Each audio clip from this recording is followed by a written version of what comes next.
आज के सहयोग के इस तकरीब में, एनुअल फंक्शन में यहाँ पर मौजूद डॉक्टर माजिद तालीकोटी जी, सौरभ शेखर जी, डॉक्टर DK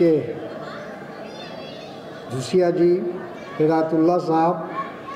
आसिफ अंसारी साहब, उस्मान खान साहब, सैयद तहसीन साहब, अब्दुल मन्नान साहब और सहयोग के प्रेसिडेंट जोहा साहब और सभी मौजूद हाज़रीन, बुज़ुर्गों, दोस्तों और भाइयों, मुझे बेहद खुशी है कि आज सहयोग के इस एनुअल फंक्शन में मुझे आने का मौका मिला। मैं इसके लिए हिदायतुल्लाह साहब का शुक्रिया अदा करता हूँ और जोहा साहब का भी कि जिनकी मार्फत ये दावत मुझे मिली। मुझे यहाँ आकर सहयोग के बारे में जो मैंने थोड़ी देर में अंदाज़ा लगाया कि बहुत ही कंस्ट्रक्टिव काम जिसको हम कह सकते हैं सहयोग के ज़रिए किया जा रहा है, जिसकी बेहद ज़रूरत है। इंटरेस्ट फ्री लोन कहा जाए, उसको मदद कही जाए, जो भी नाम दिया जाए, लेकिन एक है बड़ा काम है और मैं समझता हूँ कि जिन लोगों ने भी इसकी ज़रूरत महसूस की और इसकी शुरुआत की, यकीनन वो तमाम लोग उसके लिए उनका शुक्रिया है या उनका तहसीन किया जाए। देखिए, हमारी सोसाइटी में बहुत सारी ज़रूरत है। आप देखें तो पूरा हिंदुस्तान, मुल्क, भारत जिसको हम कहते हैं, एक अभी भी हम पूरी तरह से तरक्की याफ्ता नहीं हैं। हम अभी इसके लिए स्ट्रगल कर रहे हैं, कोशिश कर रहे हैं। एक ऐसा मुल्क आज़ादी के बाद जो अंग्रेज़ों ने छोड़कर वो गए, वो एक गरीब मुल्क था, बहुत सारे मसाइल थे, उनको हम आहिस्ता आहिस्ता उसका हल ढूंढते हुए, निकालते हुए यहाँ तक पहुँचे हैं। एक सफ़र हमने तय किया है, लेकिन अभी भी हमारी मंजिल कोसों दूर है और उसके लिए, जैसा और लोगों ने भी कहा, कि हम सब सिर्फ हुकूमत पर मुनहसर नहीं कर सकते। हमको खुद भी अपने अंदर झांकना होगा और कोशिश करनी होगी कि हम समाज के लिए, सोसाइटी के लिए क्या कर सकते हैं। और मुझे खुशी है कि ये बात सहयोग के ज़रिए एक शुरुआत है, आगे कि और तेज़ी से आगे बढ़े। पहला साल है, 1 साल का सफ़र सहयोग ने तय किया है, लेकिन अगर नीयत अच्छी हो, नीति अच्छी हो,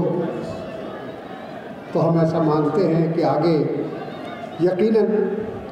वो अपने मकसद में कामयाब होंगे। मकसद बहुत साफ है कि लोगों को अपने पैरों पर खड़ा करना, खासकर जो ज़रूरतमंद है, अगर उनकी थोड़ी मदद करके उनको उनके पैरों पर खड़ा कर दिया जाए, उनके माली हालत सुधर जाए,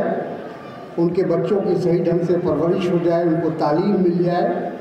तो इससे ज़्यादा अब क्या हो सकता है। जिस मुल्क में हमने ऐसा कहा कि 90% लोग या तो वो गरीब हैं या गरीबी रेखा से नीचे हैं। आप सब जानते हैं कि अभी हमारे मुल्क में 80 करोड़ से ज़्यादा लोगों को सरकारी अनाज पर मुनहसर होना पड़ता है। अगर उनको वो अनाज न मुहैया कराया जाए तो उनके घर में चूल्हा जलेगा या नहीं जलेगा ये कहना मुश्किल है। तो जहाँ 80 करोड़ लोग एक मोहताजी की ज़िंदगी गुजार रहे हों, उस मुल्क के अंदर इक़्तिसादी तौर पर अगर हम उसको मजबूत करने की कोशिश करते हैं तो वो तभी मुमकिन है जब हम एक दूसरे का हाथ बटाएं, एक दूसरे को सहयोग करें, एक दूसरे की मदद करें। और मैं समझता हूँ कि अगर थोड़ा थोड़ा सब लोग इस काम में लग जाए तो बहुत सारे जो मसले हैं वो उनका हल निकल सकता है। कोऑपरेटिव मूवमेंट जो हमारे देश में है, हमारे मुल्क में रहा है, आप सभी जानते हैं। आज़ादी के पहले से इसकी शुरुआत हुई, आज़ादी के बाद इसको एक शक्ल दी गई, उसमें एक गति दी गई और कोऑपरेटिव आज हमारे मुल्क की एक बहुत बड़ा सेक्टर है जिसके ज़रिए चाहे वो एग्रीकल्चर हो, चाहे वो दूसरा सेक्टर हो, हर सेक्टर में आप डेयरी में ले लीजिए और जो जानवर पालन होता है वो ले लीजिए या किसी चीज़ में भी आज कोऑपरेटिव का बहुत बड़ा सहयोग है। और कोऑपरेटिव मूवमेंट हमारे मुल्क के अंदर उसने काफ़ी हद तक लोगों की मदद की है। लोगों को तो कोऑपरेटिव का मतलब ही है कि एक दूसरे को सहयोग करना, और उसमें ये कोशिश रहती है, ये प्रयास रहता है कि जो लोग छोटे व्यापारी हैं, जो बहुत कम पूंजी से अपना काम शुरू करते हैं, उनको अगर हम थोड़ी मदद कर दें, थोड़ा सहयोग कर दें और उनकी माली हालत सुधर जाए तो इससे अच्छी बात आप कुछ नहीं हो सकती है। तो मुझे बेहद खुशी है इस बात की कि सहयोग इस काम को अंजाम दे रहा है और लगातार ये कोशिश है कि हमने छोटे ही दायरे में, हम नहीं कहते कि बहुत बड़ा दायरा है, लेकिन छोटे ही दायरे में अगर हम कुछ जिसको कहते हैं कि कंस्ट्रक्टिव काम अगर हम कर रहे हैं तो बहुत बड़ी बात है। अपने आप में ये बड़ी सोच है। तो मुझे उम्मीद है कि सहयोग के ज़रिए ख़ास तौर पर इस इलाके में जहाँ बहुत ज़्यादा ज़रूरत है ऐसे कामों की, ऐसे सहयोग की, उस काम को पूरा करने में ये सोसाइटी हो या ऑर्गेनाइजेशन हो, अगर ये कुछ करता है तो मैं समझता हूँ कि ये अपने आप में बहुत बड़ा काम, बहुत बड़ी जिम्मेदारी अंजाम देता है। मैं ज़्यादा वक्त नहीं लूँगा, मुझे भी अभी अपनी कॉन्स्टिट्यूंसी जाना है, पहले से प्रोग्राम मेरा मुरतब है। तो मैं आप सब हज़रात का, बहनों का, भाइयों का, सबका शुक्रिया अदा करता हूँ और उम्मीद करता हूँ कि जिस मकसद के लिए सहयोग की तश्कील की गई है